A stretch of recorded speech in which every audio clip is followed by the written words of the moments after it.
اللہ پر بھروسے کی کہانی۔ ایک عورت کہتی ہے کہ میرا خاوند کسی وجہ سے لمبی مدت کے لیے غائب ہو گیا۔ اس وقت میں ایک کم عمر بچے کی ماں تھی، جبکہ میرا ضعیف العمر باپ بھی ہمارے ساتھ ہی رہتا تھا۔ ہماری غربت اور مفلسی اپنی انتہا کو تھی اور اکثر اوقات ہمارے گھر میں کھانے کے لیے کچھ نہیں ہوتا تھا۔ اگر دوپہر کا کچھ کھا لیتے تو رات کو بھوکا سونا پڑتا۔ صبر کے ساتھ ہم ہر حال میں اللہ کا شکر ادا کرتے تھے۔ ایک رات کو تو بھوک اور افلاس نے ہمارا وہ امتحان لیا جو اس سے پہلے کبھی نہیں لیا تھا۔ میری بیٹی کو شدید بخار نے آ لیا۔ بچی کی بخار اور بھوک سے بنی حالت سے مجھے اپنی اور اپنے والد کی بھوک بھول گئی۔ ایسی بے کسی اور لاچاری تو کبھی نہیں دیکھی تھی۔ بے قراری حد سے بڑھی تو مجھے اللہ تبارک و تعالیٰ کا یہ قول یاد آ گیا کہ بھلا کون بے قرار کی التجا قبول کرتا ہے جب وہ اس سے دعا کرتا ہے، اور کون اس کی تکلیف کو دور کرتا ہے۔ جی ہاں، ہر قسم کی تکلیف، چاہے وہ بھوک کی ہو یا بیماری کی یا غربت و افلاس اور گناہوں کی، کون ہے اس ذات پاک کے سوا جو ان سب تکلیفوں کو دور کر سکتا ہے۔ یہ سب سوچ کر میں اٹھی اور جا کر وضو کیا۔ واپس آ کر بچی کے ماتھے پر پانی سے بھیگی ہوئی پٹی رکھی اور اللہ کے حضور نماز کی ادائیگی کے لیے کھڑی ہو گئی۔ مختصر سی نماز پڑھنے کے بعد ہاتھ اٹھا کر بچی کے لیے دعا کی، اس کے ماتھے سے پٹی اتار کر دوبارہ پانی سے بھگو کر رکھی اور ایک بار پھر نماز کے لیے کھڑی ہو گئی۔ نماز کے بعد ایک بار پھر بارگاہ الہی میں دعا کے لیے ہاتھ اٹھائے، دعا سے فراغت پر پانی کی پٹی تبدیل کی اور دوبارہ نماز کے لیے کھڑی ہو گئی۔ اور یہ عمل میں نے کئی بار کیا۔ جب میں یہ سب کچھ بار بار دہراتی رہی تو کسی نے دروازہ کھٹکھٹایا، اس حیرت کے ساتھ کہ بھلا رات کے اس پہر کون ہو سکتا ہے۔ میرے والد نے پوچھا، کون؟ اور جواب آیا، میں ڈاکٹر ہوں۔ میں اور میرے والد ہم دونوں ایک دوسرے کو حیرت سے دیکھ رہے تھے کہ اس کو کس نے بلایا ہے۔ میرے والد نے جا کر دروازہ کھولا۔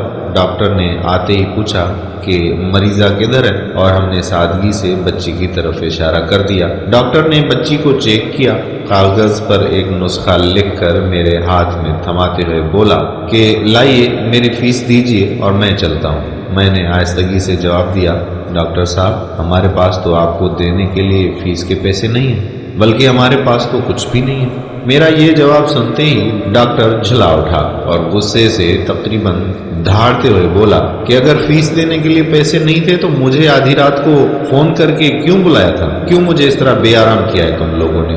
ڈاکٹر کے منہ سے ٹیلی فون کا سن کر مجھے لگا کہ ڈاکٹر غلطی سے ہمارے گھر آ گیا ہے۔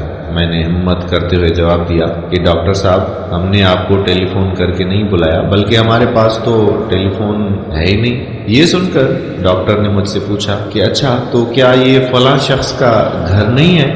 میں نے کہا نہیں ڈاکٹر صاحب، فلاں صاحب ہمارا ہمسایہ ہے۔ یہ سن کر ڈاکٹر تھوڑا سا خاموش ہوا اور پھر ہمارے گھر سے نکل کر ہمارے ہمسائے کے گھر چلا گیا اور ہم خجالت اور شرمندگی سے خاموش بیٹھے رہے۔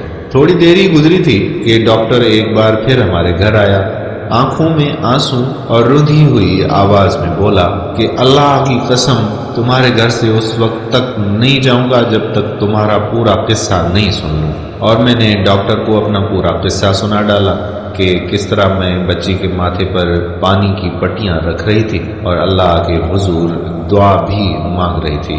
ڈاکٹر جلدی سے اٹھ کر باہر چلا گیا اور کچھ دیر کے بعد ہمارے لیے رات کا کھانا اور بچی کے لیے دوائیں اور کچھ گھریلو ضروریات کے سامان کے ساتھ لوٹا۔ ساتھ ہی اس نے ہمیں بتایا کہ اس کی طرف سے ہر مہینے ایک تنخواہ ہمیں اس وقت تک ملتی رہے گی جب تک اللہ چاہے گا۔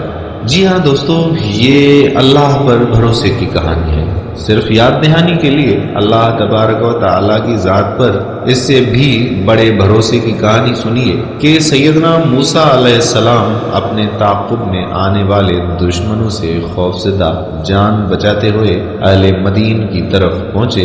کنویں پر کھڑے دو لڑکیوں کے ریوڑ کو پانی پلا چکے تو انہوں نے کوئی معاوضہ طلب نہیں کیا، حالانکہ اس وقت وہ بھوک سے بے حال تھا۔ انہوں نے بقول قرآن مجید صرف اتنا کہا تھا کہ پروردگار میں اس کا محتاج ہوں کہ تو مجھ پر اپنی نعمت نازل فرمائے۔ اور پھر میرے نہایت ہی قابل قدر ناظرین کرام، اس کے بعد کا قصہ آپ جانتے ہیں کہ اللہ کی طرف سے جواب یوں تھا کہ ایک لڑکی سے مفت میں شادی اور 10 سال کے لیے کام کا معاہدہ۔ تو قصہ المختصر وہ حاصل تحریر کہ میرے پیارے مسلمان بہن بھائیوں، اللہ پر بھروسہ کیجیے، کیونکہ اللہ تو ہمیں ہماری جنم دینے والی ماؤں سے بھی زیادہ پیار اور محبت کرتا ہے، تو وہ کیسے ہماری کوئی بات رد کر سکتا ہے؟ نہایت معذرت کے ساتھ کڑوا سچ تو یہ ہے کہ مجھ گناہگار سمیت ہم سب اس ذات باری تعالیٰ سے اس طرح مانگتے ہی نہیں کہ جس طرح مانگنے کا حق ہوتا ہے۔ اللہ تعالیٰ مجھ گناہگار سمیت ہم تمام مسلمانان عالم کو ذات رب العالمین پر مکمل اعتماد و ایمان رکھتے ہوئے ہر مصیبت، امتحان، آزمائش اور پریشانی پر صرف اپنا محتاج کرے اور تا حیات عین صراط مستقیم پر چلنے کی کامل توفیق عطا فرمائے۔ وقت نزا کلمہ توحید و رسالت نصیب فرمائے۔ آمین ثم آمین یا رب العالمین۔